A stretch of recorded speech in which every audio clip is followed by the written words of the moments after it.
Welcome back, everybody. Today's video is one that I've been thinking about doing for a long time, but I just never seem to get around to doing it.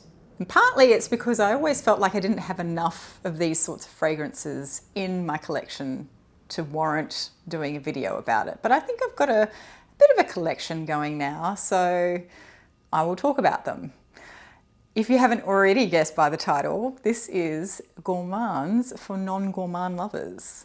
Actually, I'm not promising that if you're a non-gourmand lover that you will love any of these fragrances, but these are the ones that I fell in love with, so I'm going to talk about them. Now, I possibly have done myself a little bit of a disservice with this video because I did intend to go and actually look up the definition in perfumery of what a gourmand actually is.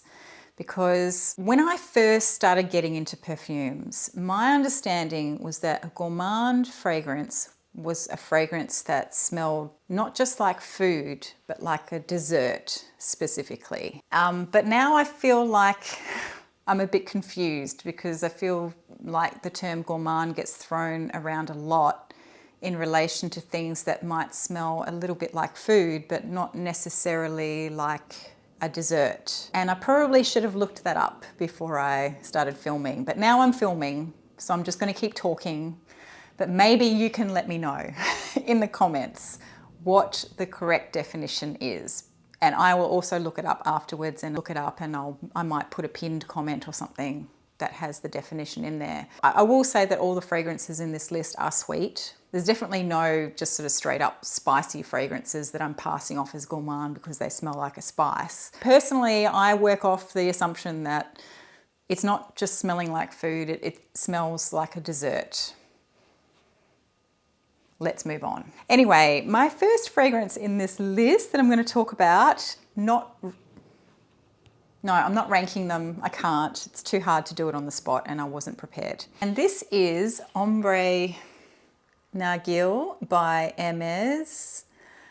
Notoriously difficult to film this bottle. It reminds me of apple pie. This doesn't have an apple note in it though, but it reminds me of the crumble of the apple pie that's got lots of cinnamon and sugar and the pastry. Yeah, that's basically what it smells like. It smells like spiced pastry to me, sprinkled with some brown sugar or something.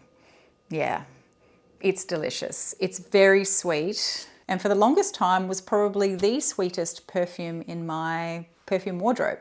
But what I really like about it is the ambery accord in here, coupled with those gourmand notes that give that spiced pastry vibe. I am a big amber lover, love amber fragrances. I like this one because even though it is very sweet, it's not super heavy and it doesn't get really cloying. I don't think so, at least. I feel like there's a transparency to this perfume, which I really enjoy. But yeah, so that is Ambre Narguile by Hermes. Next up is one that I'm not sure is a gourmand, but I'm going to put it in this list because it's close enough. This is Orchidée Vanille by Van Cleef and Arpels. This, to me, just smells like straight up vanilla. It does have a little bit of orange in the top. And I'm sorry, I'm trying not to move the bottle too much because it makes the little gem, it does make the little noise. So I'm trying to hold it very still. But yeah, so the opening to this is, it's actually quite dark for a vanilla fragrance. And I feel like the more that it wears, the more generic vanilla it smells to me. That sort of interesting element of the orange and maybe a little bit of the spice in the opening dies away. And then you're just basically left with vanilla. I wouldn't call this boozy, but in the opening, there's sort of just almost a hint of a booziness element in this to me. But maybe it's just something else that's giving it a bit of darkness. I think what I'm picking up on is like a hint of darkness, even though it's not a dark fragrance. But it, you know, as I say, the more it dries down, the more it sort of just smells kind of like a pretty basic vanilla to me. So anyway, it's very pleasant. And I did have a moment with this, and you can see I did put a bit of a dent in it, which is quite a lot for me given that I'm not really a vanilla person. But I haven't really worn this for a while now. I think I wore it once or twice, maybe a month ago, and then I put it away and forgot about it. So I'm not that excited by this at the moment, I have to say, but I may come back to it because there was a time when I really, really enjoyed this one. The next one, I'm also not sure if it's technically a gourmand, but it's so sweet that I can't help but think it must be. This is 100 Silent Ways by Nishane.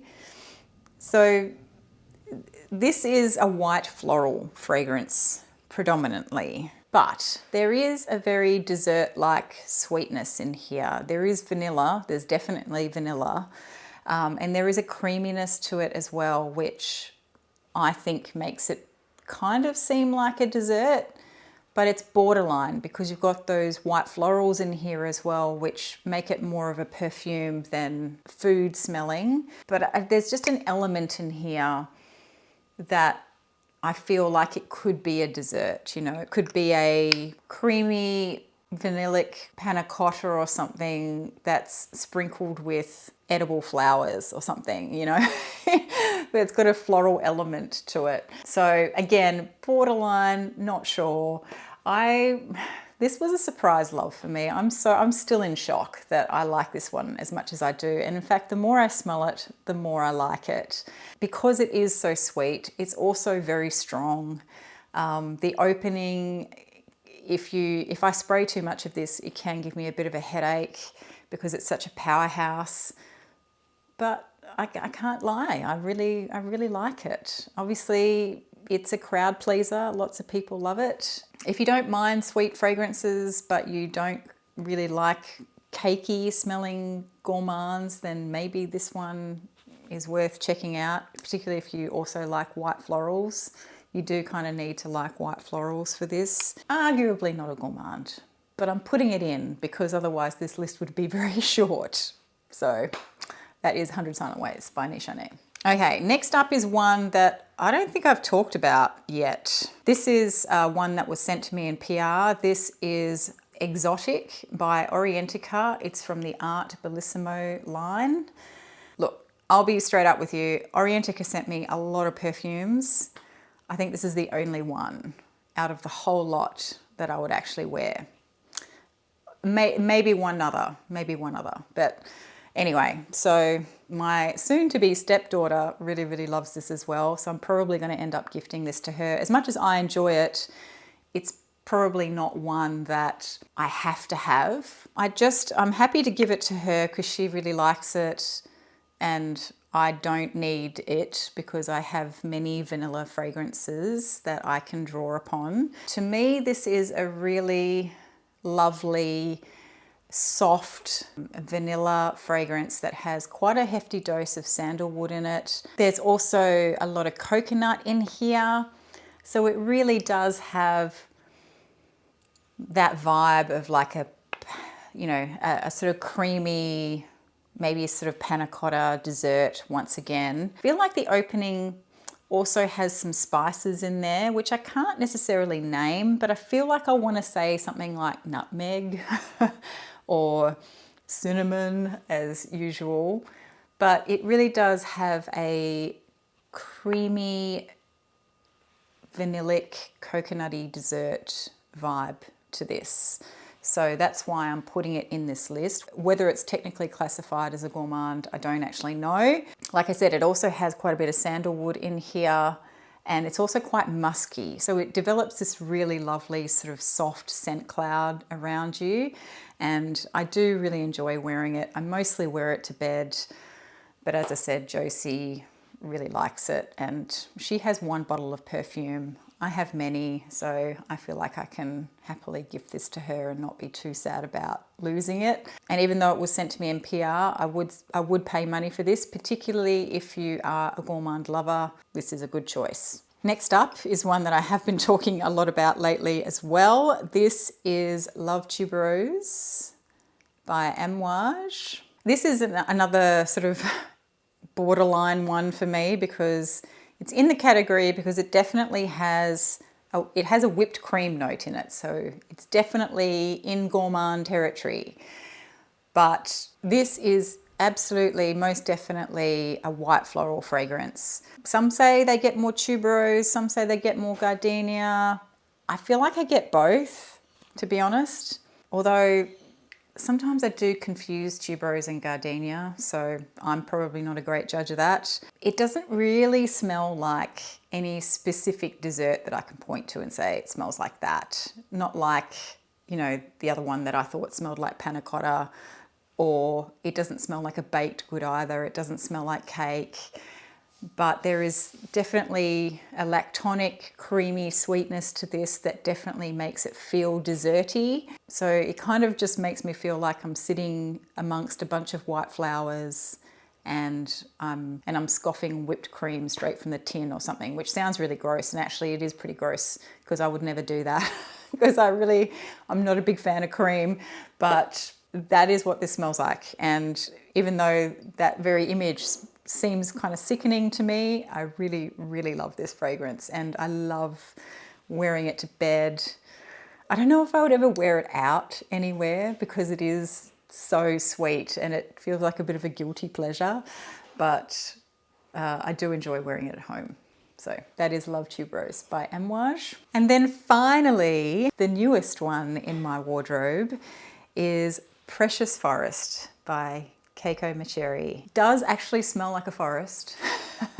It smells a bit earthy, it smells a bit green, it smells a bit mossy and moody and damp, but it also has this almondy, vanillic vibe to it that does, I think, put it in gourmand territory, even though it's not a straight up gourmand that smells like cake or anything. Again, it's not something that I can point to and say it smells like a particular dessert. It doesn't really, but there's definitely dessert-like elements that come through when you're wearing this. It's interesting, I think the notes on the website say that there is orris in this, but I don't see a lot of people talking about the fact that they get orris from this, but to me, I get lots of orris from this.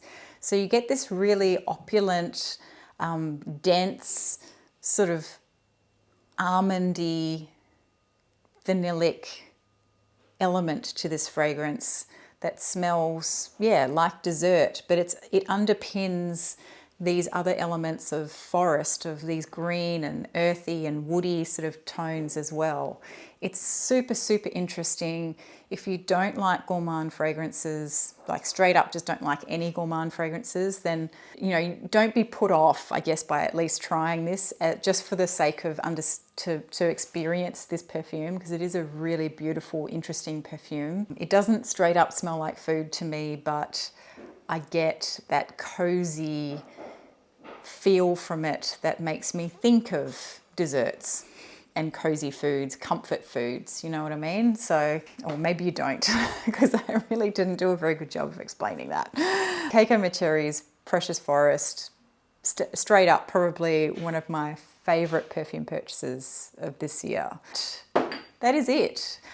Look, it's funny, you know, I'm sure I've probably got more gourmands in my wardrobe somewhere, but these were the only ones that I could think of off the top of my head that were actually gourmand. If you've ever seen me talk about any others that you feel like I missed, please let me know, because they're probably buried in the back of these drawers somewhere and I just haven't seen it for a long time and then I've forgotten that I've had it.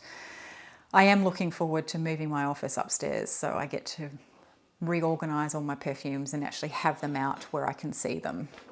Anyway, that is it for today. Let me know what your favorite gourmand fragrances are below. Particularly, I'm looking for recommendations for ones that have a really cozy vibe, but aren't like straight up smell like cake perfumes. I have owned things like Lyra previously. I've on-sold them because I just don't want to smell like food necessarily. I feel like I'm the type of person who can tolerate a gourmand leaning fragrance, but it still has to have other elements to sort of tie it all together and make it a little bit more interesting. But I am, you know, I'm exploring this genre a little bit more this year. So please do share any suggestions you have in the comments below. And thank you again for watching if you got this far. And as always, please do give this a thumbs up if you enjoyed it and you want to see more. Thanks. I'll see you in the next one. Bye.